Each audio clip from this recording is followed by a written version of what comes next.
Let's go. The fairy tale of Meghan Markle and the year she cursed.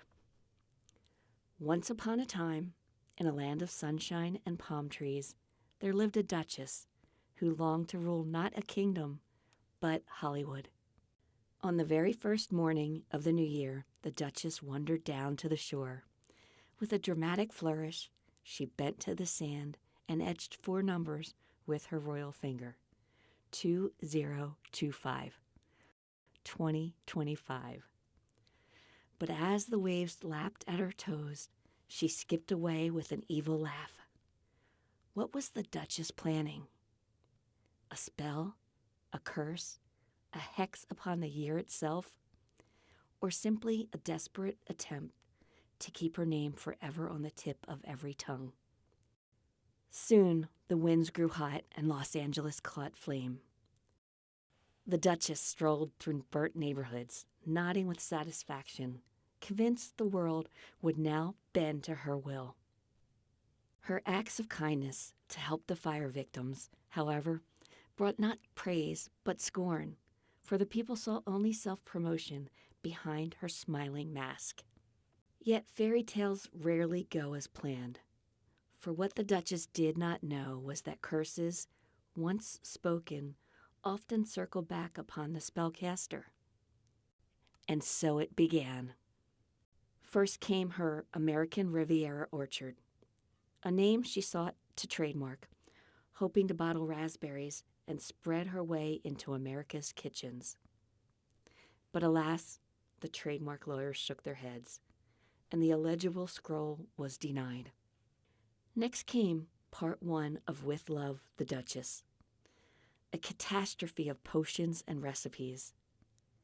Bath salts that burn the skin, dishes copied from other chefs, food conjured in less than sterile conditions.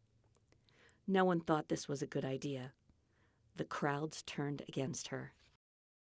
Then came a most unwelcome glare, the backlash from the Drew Barrymore show.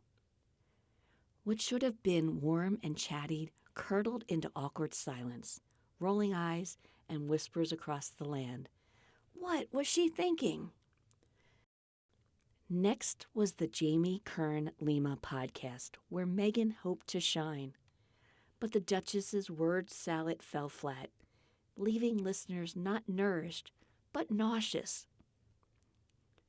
Then, like dominoes toppling, more woes befell her. Lemonada would not renew her podcast. Netflix quietly turned its back on her show. Her as-ever products sat stranded in warehouses, with labels misprinted, orders lost, and customers grumbling that even a pumpkin spice candle could not mask the stench of poor distribution.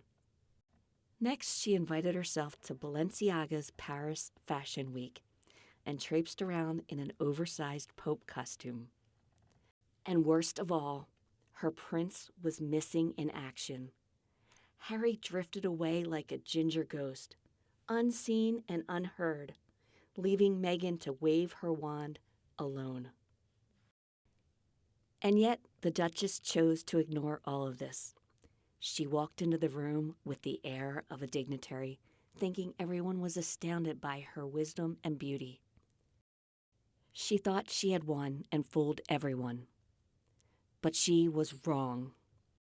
And so the curse she cast upon the world folded back upon her, each misstep and misfortune piling higher than the sands she once rode upon. At last, she gazed into her mirror, not the kind that tells who is fairest of all, but the kind that reflects only truth.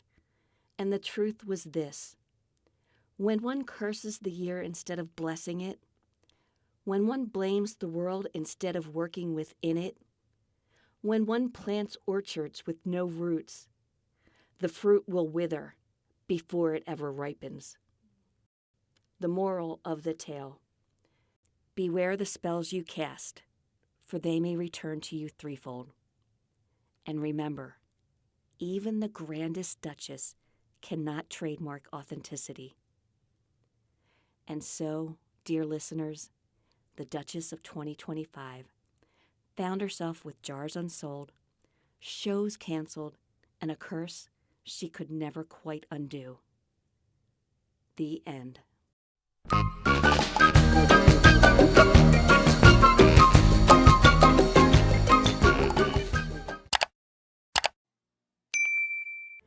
Tired of the same old dressing? Want something organic, authentic, and empowering, but also completely confusing? Then try Word salad dressing, crafted by intention, curated by consciousness, and inspired by your journey. Every bottle's hand-tossed with premium buzzwords like empowerment, organic, and self-actualization. Our patented meaning extraction process guarantees zero clarity and maximum performative authenticity. Whether you're proclaiming your own imaginary accomplishments, I'm Sussex now, or just hungry for validation, it's word salad dressing for that bitter, hard-to-swallow, acrid taste. Warning: may cause exaggerated eye-rolling, existential dread, and sudden modcast subscriptions. Side effects include saying authentic too often and never finishing your sentence. Word salad dressing, the only dressing that sounds deep but tastes shallow. I can't wait to try it. It's so good!